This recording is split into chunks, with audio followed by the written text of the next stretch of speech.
Si Justin Brownlee na nga ba ang gagamitin nating import dito sa Olympic Qualifying Tournament?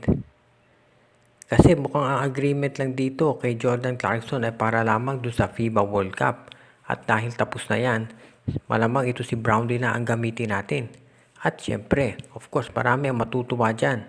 Ang tanong ngayon ay kung sino ang coach ng magiging qualifying tournament sa FIBA.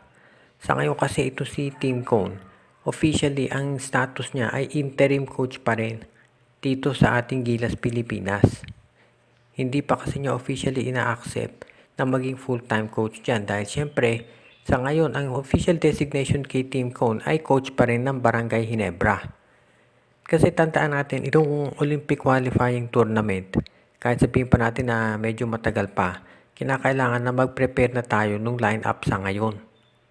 Dahil yung mga ibang teams katulad, of course, nung China, Iran at yung iba pang teams na magpa-participate dyan sa qualifying tournament, ngayon pa lamang buo na yung koponan, yung mga coaches ready na at syempre nagko-conduct na sila ng mga games para sila ay mapalakas.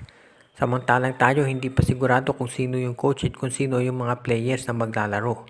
Kaya very important na as soon as possible ay makapagdesisyon na ang ating gobyerno at ang ating mga sports officials kung sino ang ipapadala dyan.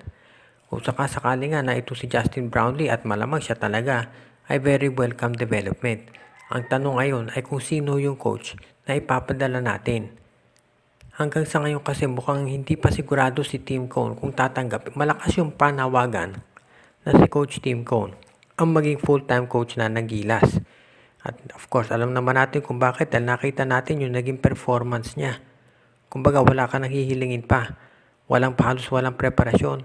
At kumbaga'y kulang pa nga yung suporta. Pero nagawa niya ng paraan at nanalo tayo ng gintong medalya.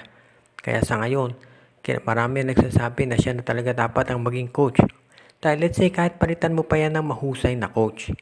Ang mangyayari kapag nagpalit ka ng coach, kahit gaano kagaling yun, panibagong sistema.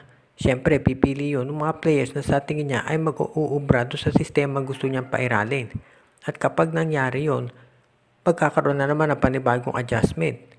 Kaya kinakailangan siguro, mas maganda nga, dito na lang tayo kay Tim Cone. Dahil hindi na kinakailangan mag-adjust ng mga players. Alam na nila yung kanilang mga roles. Ang tanong na lamang ay kung papayag ito si Coach Tim Cone dahil mahirap naman kung siya ang maging coach ng Gilas at sabay pa niyang hahawakan itong Barangay Ginebra. Kumbaga, magsasuffer yung Gilas, magsasuffer din yung Ginebra dahil kinakailangan na pareho ay full-time coach.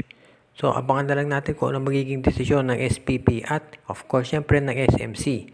Dahil kung ano sabihin ni Ramon yun ang gagawin itong si Coach Tim Cone.